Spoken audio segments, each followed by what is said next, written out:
No. Enjoy sa pag-tiktok nila yun. Tungod sa kadukiro ka sa akong anak, ipatabangan na ako siya birada sa ako mga kauban ng senior citizen sa Zumba. Wa, yun intaway ginikanan nga malipay, DJ Sam. Dalaan ay nga itong uyan sa DJ Sam.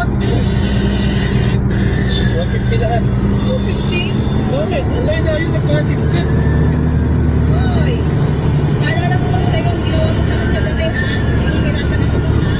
Pagkakada mo, malalaman ko. Ay, Ano naman yun? ay, hindi ka. Boys, ano ko'y pangutana sa inyo nga ba? Kumbaga ni 1.5 kay backyard naman. Pag sa farm to siguro ako 20 to. Bye na. Samtang nahinano kong taman, iwi-iwi ang akong bilahan na sa akong stepson. Dahil mga stepmom or stepdad nga dasmalan kaayo DJ Sam. Apan proud ko nga di ko sa nila. Hinuon ako pa ang iabusaran as partner.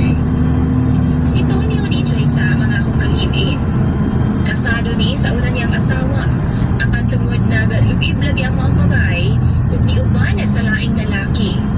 Maong nahibilin in town siya kauban ang iyang tulog ng mga anak. Duha ka babae ug isa ka lalaki ang iyang anak, DJ Sam, sa unang asawa.